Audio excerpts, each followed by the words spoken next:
Perfect. And it's showing live on YouTube and Facebook. So I just want to have this alert everybody and also share it on my end. So just bear with me a couple minutes.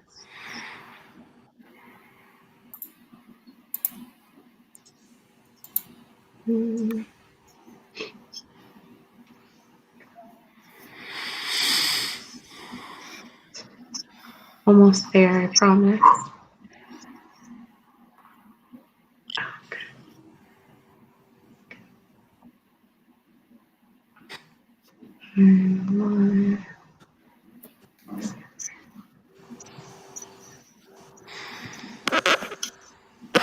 Okay.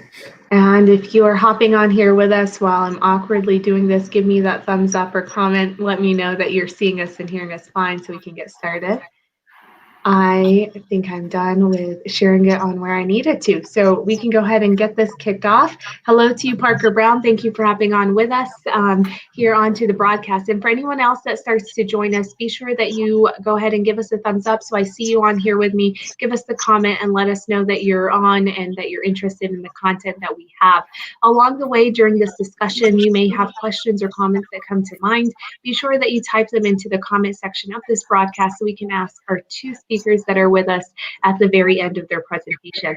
So good morning to everyone. Happy Tuesday. I am Juliette Abdel, President and CEO of the Westminster Chamber of Commerce. And for those of you that are coming back and tuning in, once again, thank you for finding these informative and resourceful to you. And if you are a first-time watcher, you're going to love these. They're dynamic, energetic, 30-minute increments that you'll gain an understanding on things in the community you may not be aware of.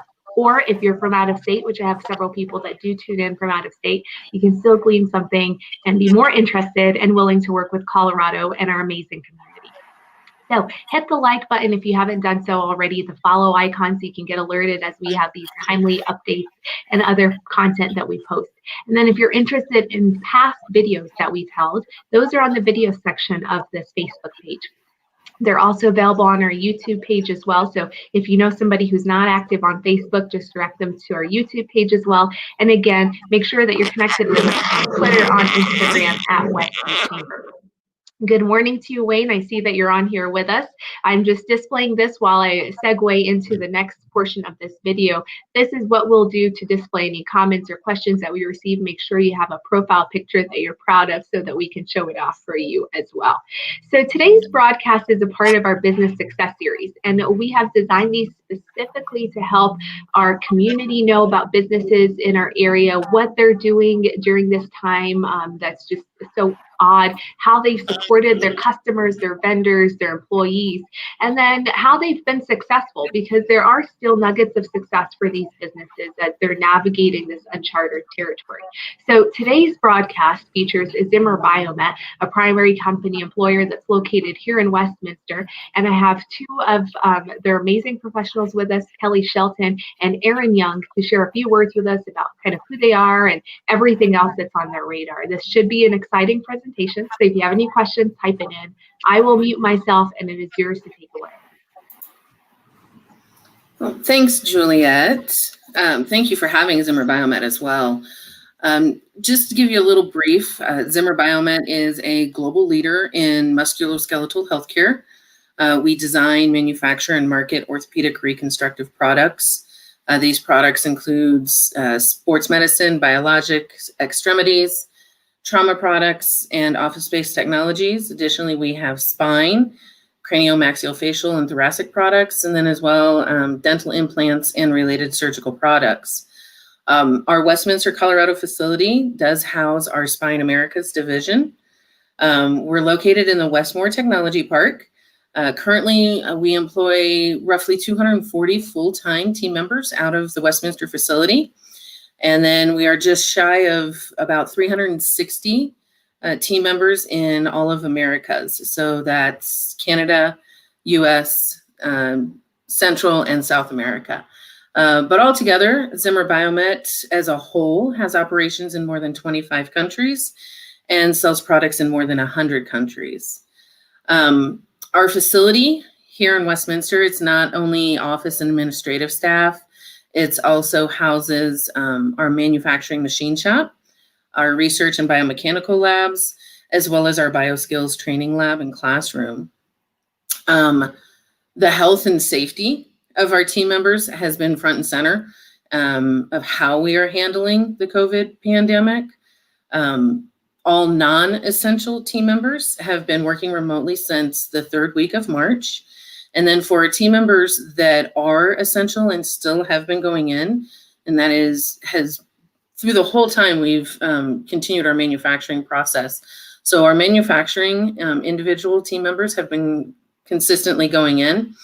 And for those that are going in, we have continued to follow the CDC guidelines for cleaning and social distancing, as well as state guidelines.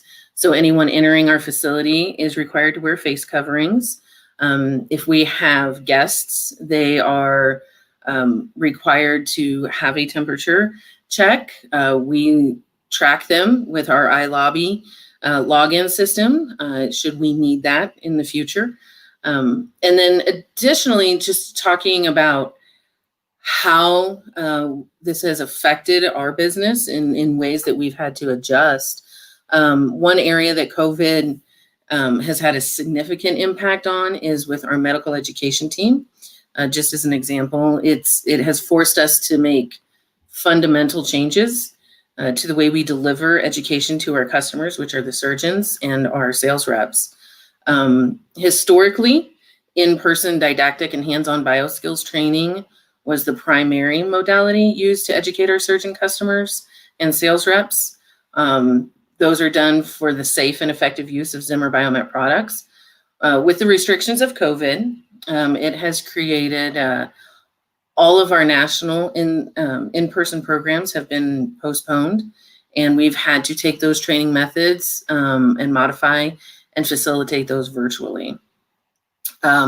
We are now able to host didactic trainings, very limited capacity, and we only started doing that once the state of Colorado went into phase 2, where we can have 10 individuals together. But understand those hands-on bioskills programs that are hosted, they're hosted on limited base, small groups of 10 or less, and all CDC and local safety precautions are strictly enforced. We have spent time training our medical education team on the appropriate procedures that need to be followed when facilitating these programs. And they are mandated to ensure that all guests are following those procedures when at Zimmer Biomet sponsored training events. Additionally, COVID has forced many industries, including ours, to rethink how we operate and conduct business. I'm not going to say it's been a silver lining, but it has certainly made us think and rethink how we operate. As a result, we're also making investments into technology, such as live surgery broadcasting, virtual augmented reality, and pathology-specific training models that will expand our ability to educate surgeons in an environment where in-person interactions is limited. So that's how we're helping our customers, and that's how we're continuing our education and training programs. Additionally, for our team members, we have continued to support them in, obviously not coming into the office, keeping them safe, but we're also working, we have a plethora of working parents. We know there was a lot of summer camps canceled. We also know there's issues with daycare, and now the schools are coming back in, and how they're coming, whether it's online, whether it's a 50-50 hybrid.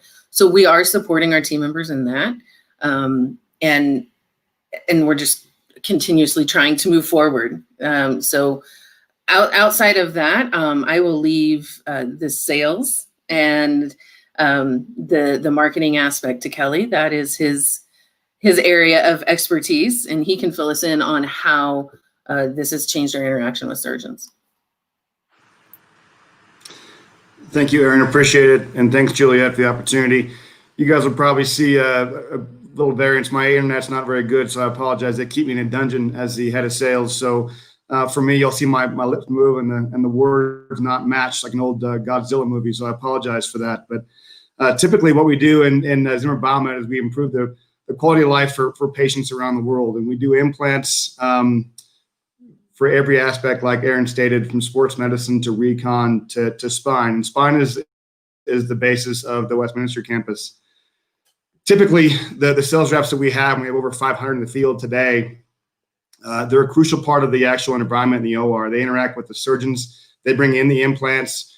They're the experts in the field when it comes to how to use them, how you implant them, how you explant them. There's a lot of good functions that they do. And COVID today has really affected that, because if you can imagine, first and foremost, patients don't want to have surgery because of the fear of catching COVID and going to a hospital. Some hospitals have a shutdown in process today because of ICU beds and the need for actually having OR beds for the COVID patients. So they've put off some of these surgeries, and spine truly isn't elective. Spine can be immobilizing at points. They can be painful. Patients' quality of lives definitely go down, so they're necessary to have surgeries. That's been kind of slow for us. So how do we really move the patients in the right direction? Certain states, as you guys have seen, have shut down, say Texas or Florida. Colorado has opened up for the most part in surgeries, albeit they're a little bit cautious on what they're doing. But it's an important part for the sales reps to be in the OR, and to do that, they need to be tested. They get tested weekly as they go in to make sure they're passing the restrictions that the hospital may have. They don't want to infect the patient. They don't want to infect the supply chain. And that's been a very hard part of it. Also, they're putting their lives in danger themselves by going into a hospital situation, seeing all these different patients, walking past some COVID ICU rooms themselves. So they're doing this also to help that end goal of helping a patient out. So it's really helped us kind of a 180 in the industry. We're used to walking in and out of hospitals without any issues. Today, that's not the case. The new normal is taking a test every week, making sure you can get in the OR, making sure that the patients aren't canceling, and eventually making sure your families are safe. So it's been a very, very tough situation all around for the company. But I'll say this, they've really bonded together. The Westminster campus, albeit working mostly off script, the communications have been better. We do email quite a bit. WebExes are being done 18 hours a day. Not that we like them, but they're a necessary evil of doing business. But it's been a pretty fun situation to learn from. I wouldn't want to go back to it, but we learned a lot. Well, thank you both for being so succinct. Just quick shout outs to Jeff Wasden, Counselor DeMont, Aaron, to you that you've shared and kind of liked our post, Becky Gudison as well. Marquess is on here. For those of you that are just now hopping on with us, we have our business success story or feature for today's Zimmer Biomet. With us is Kelly and Aaron, who have touched on a lot of things that they have been doing to try and adapt for their employees, to make sure that those that are non-essential are taken care of, the essential that are coming in, or really anyone that enters their building is also maintaining the level of health and safety. And then they touched on some numbers, their outreach and sales in over 100 different markets worldwide, to the 500 sales reps that they have out in the field. So some great data points that I've included into the comment section for you to kind of peruse through. If you think of a comment or question, please be sure that you ask it. So I have a couple of questions, I always do, but we also have a question already from one of our viewers. Marquez, thank you so much for adding this in here. And I think we may have semi-answered it for you, but he was asking about the AR and VR for training moving forward. I think, Aaron, you touched a little bit on this. Did you want to expand some more on what that has looked like? Yeah, so we're looking into and making investments in this technology, and because the reality and pathology specific training models need that, and will expand our ability to educate those surgeons in an environment where those in-person interactions are limited. This is our reality of right now is COVID, and we want those limited interactions, obviously, for social distancing, but it's also going to look at an opportunity and potentially provide a wider ability to train more surgeons and have the accessibility to them as well. So again, this is a technology that we're looking at bringing on. Where it goes from there, if in 5 years I couldn't tell you where it'll be, But 5 years ago, if anybody asked you if we would be sitting here doing this, the answer was probably no. So, so we're looking at all of these opportunities and all of these technologies. Of course. And thank you so much for going in detail on that. I know you guys are hands-on, and rightfully so. I mean, the products and everything that you're developing are going into people's bodies. And so we want to make sure that they're fully vetted and people are comfortable using them as they're using them in those operations. So Kelly, you touched on the 500 sales reps in the field, and how has that changed with COVID? Are you seeing an increase in hiring as it relates to your sales team? Was there an immediate furlough on any of that? I know earlier on you had those elective surgeries that were really put on hold. And so that immediate need for additional team members might not be there. But can you give us an idea on workforce-wise and your footprint, how that may have changed over the last few months? Yeah, I'm actually happy to say that we've lost minimal, if any, sales reps. We actually gained more, I think, in the past 3 months than we've lost. I think that's attributed to the fact that we're a better company. We tend to be a larger aspect of a company. Spine itself has a lot of competitors in it. And with COVID having to shut down certain hospitals, most companies, smaller companies, haven't been able to survive. ZB has been fortunate to do so. So initially, we probably gained more than we've lost in a good way. I will say this: we actually supported the agents themselves. They're an independent sales force. With COVID coming in and their paychecks being cut because of lack of doing surgeries, we actually offered a line of credit to all of our agents during this time, like the government did, so to speak, of loans to subsidize and to help out their sales reps during these tough times. They could pay their bills and help their families out. So I'm very proud of what ZB has done to support the outside sales force as well. That is amazing. And it actually parlays perfectly into my next question, which I had mainly for you, Erin. You touched on your employees, and I feel this when I've come out to your facility here in Westminster before. You all really work together. You know one another personally and what you have going on. And so when you shared, a lot of them have families or have kids. And so during this time, obviously, they had to either work remotely and also self-educate for their kids and things like that. But then looking ahead with the school district and the uncertainty that might be there, right? So we have a few that are allowing people to either opt in to go in person, some that are virtual, some that are doing it fully in person, and others that are doing it just virtual, and then later on they might change that up. How are you expecting to deal with that? Because you won't really know which of your employees have selected this for their kid and that, and how do you try and support them during this time? It's a semi-loaded question, but you mentioned support for employees and families, so I figured you had some idea as to how you would be doing that. Yeah, so the reality is we have, the last I checked, in the areas that our team members in Colorado are, we have over 18, I think, 18 school districts that we would have to understand and know. So we kind of took a more of an umbrella approach. We do not have a return to office date.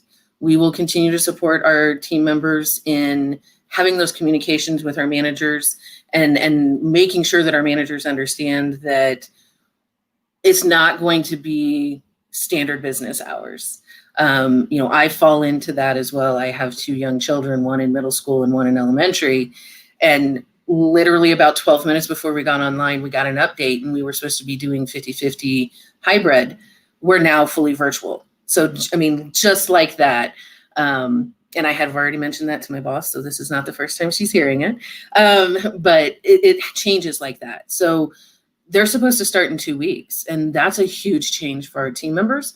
We have to support them because we don't want to lose the team members we have, obviously, because they're now being pulled into the direction of, we're always parents, but we have to maybe be teachers now too, or semi, aides, whatever. But then we also have to do our full-time job. So understanding that we're all being pulled in multiple directions, and as long as the job is getting done in a compliant manner, that is the goal, right? And so easing our team members' stress level of, hey, we've got you, you've got this, and we'll continue to move forward. Thank you. And I think that's very important for a lot of employers to look at is, your employee base and where they're located, how they are individually and uniquely affected. So I'm glad that you shared kind of that stat of, 18 different districts that you all have assessed and analyzed, and how can you support without getting into the weeds of each one having its own differences that are there. So this next one comes to us in terms of insurance. And this is an interesting one. I won't approach it from the state insurance stuff that was discussed in the interim-ish legislative session that we just had. But this question is more importantly touching on the fact that some of our sales reps are going out or are going to hospitals, or maybe in environments, obviously, where health is an issue. And so are they carrying insurance as it is? How are they protected while they're out there in those hospitals or in those settings? And it's no different if it's, during COVID or even outside of COVID, because obviously a hospital is a hospital, and there's a number of diseases and different things that are taking place there. I'll take that one, Aaron. So yeah, typically our independent sales force, they have their own LLCs or S corps. They tend to carry their own health insurance, and if they don't, their agents or principals do. Being independent, it makes it a little easier on the ZB side, on the outside sales force. But if needed, I believe we could look into certain situations for them. We don't have a direct sales force yet. We're looking into a couple options down the road. But it's definitely an intriguing situation to be in when it comes to insurance and them being at risk wherever they go today. Excellent. And thank you for clarifying, because I think some people don't see that you have, the numerous types of employees that are involved in your organization, and obviously being contract, it does help with offsetting some of those benefits or perks that might come with whoever they're employed by. I think Reed is connected to you, maybe Aaron. He says hi and hello to Alicia and Brian Dice, our board chair. Thank you for hopping on here with us today. This additional question is more of, I want to give you guys a pat on the back, and I'm shocked that you haven't mentioned this. You were on the news, and you were on the news for a product that you were able to, put to use, and it was put to use successfully, especially during this time. So will one of you or both of you touch on what that news feature was and go in detail on this huge success that you had? I'll give that to you, Kelly. Thanks. It's actually pretty exciting. I'm glad you brought that up, Juliet. We've got a new product called Tether, and Tether is basically a non-fusion device for idiopathic surgery for smaller patients. So smaller, non-skeletal mature patients that usually females more often than males will have scoliosis and a weird bend to their side. And this device, this technique, gives us the ability to actually straighten them out without fusing them. So it gives them a better quality of life moving forward, gives them a natural life. I'm doing it. And it's been about a 15-year process for us with this device. It's going through an HDE submission. So that means we're being looked at heavily by the FDA, make sure we're doing the right things and crossing all the T's and dotting all of our I's. So, but it is a great product. I actually get giddy about it because in sales, it gets monotonous with all the operations that you do. Touching the surgeons and the patients at this point, really helping pediatrics out is very fulfilling for me, and to see the patients' lives, more or less the patients and their parents that come in that just smile ear to ear. It just makes you happy with what you do in this position. So the news brief was great. That the patient that had it, he was up and moving the next day. We have one patient who was a dancer, competitive dancer, the first Tether patient way back 13 years ago, and she's moving great. So we're hoping that things stay the course, but it was a great little news brief for us. Yeah, I think that's huge and it's amazing. And it's what you touched on. Really, it's the quality of life that you're providing those that are going through these procedures. And for many, they don't see that anyone that has scoliosis or has some sort of a spinal issue or a problem, it's not a one and done. They've had to go repeatedly. They're open and they're cut and cried. And often they come out of it, and better than where they were, but a little bit worse in some other areas. So it's nice to see that there's this balance with this newer product. And I'll make sure that I link the actual feature for people to tune into and see where that feature was, what that looked like, and learn more about the product that's there. One of the things you touched on, I think, was a great point, and we've touched on it with the mayor whenever we've started, every week with the mayor on Mondays, and it was this idea that people are they're deferring these surgeries, right? They're waiting on doing surgeries or they're waiting on going to the hospital for fear of what's going on around them. And we saw that very early on with the lower rates in the hospital. And then all of a sudden, people started going out and seeking the medical treatments that they needed.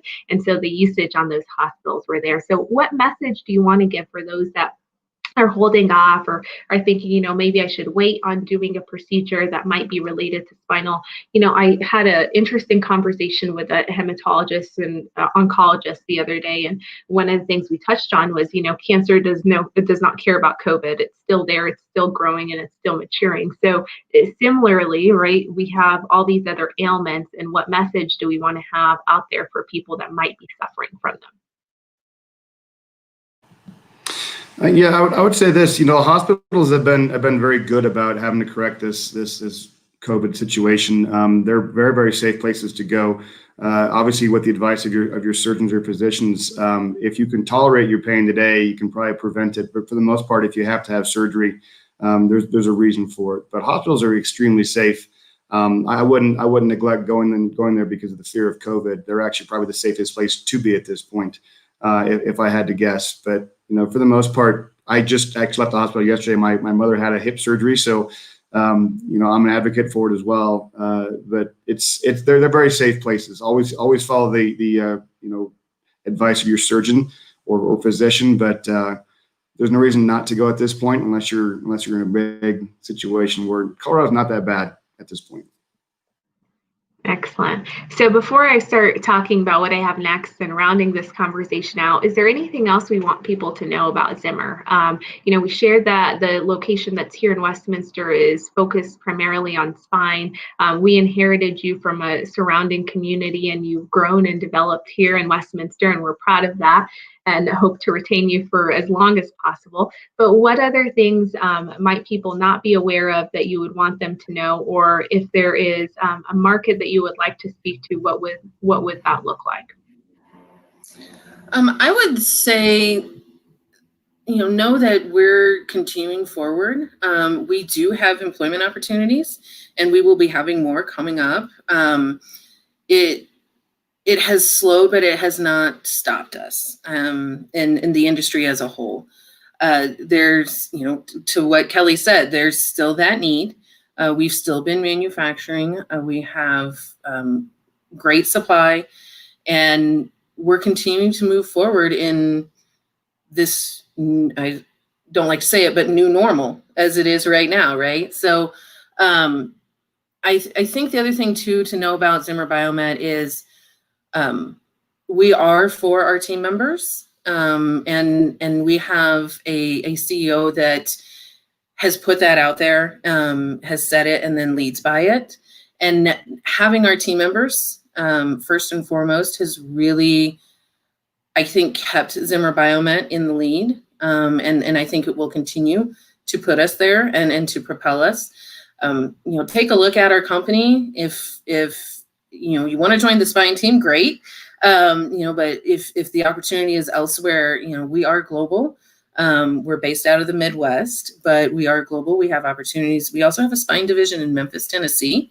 That's where our end of line and our distribution house is. So it's anywhere and everywhere. And I think just to keep people encouraged and try to stay positive. It is a strange time that none of us have ever experienced.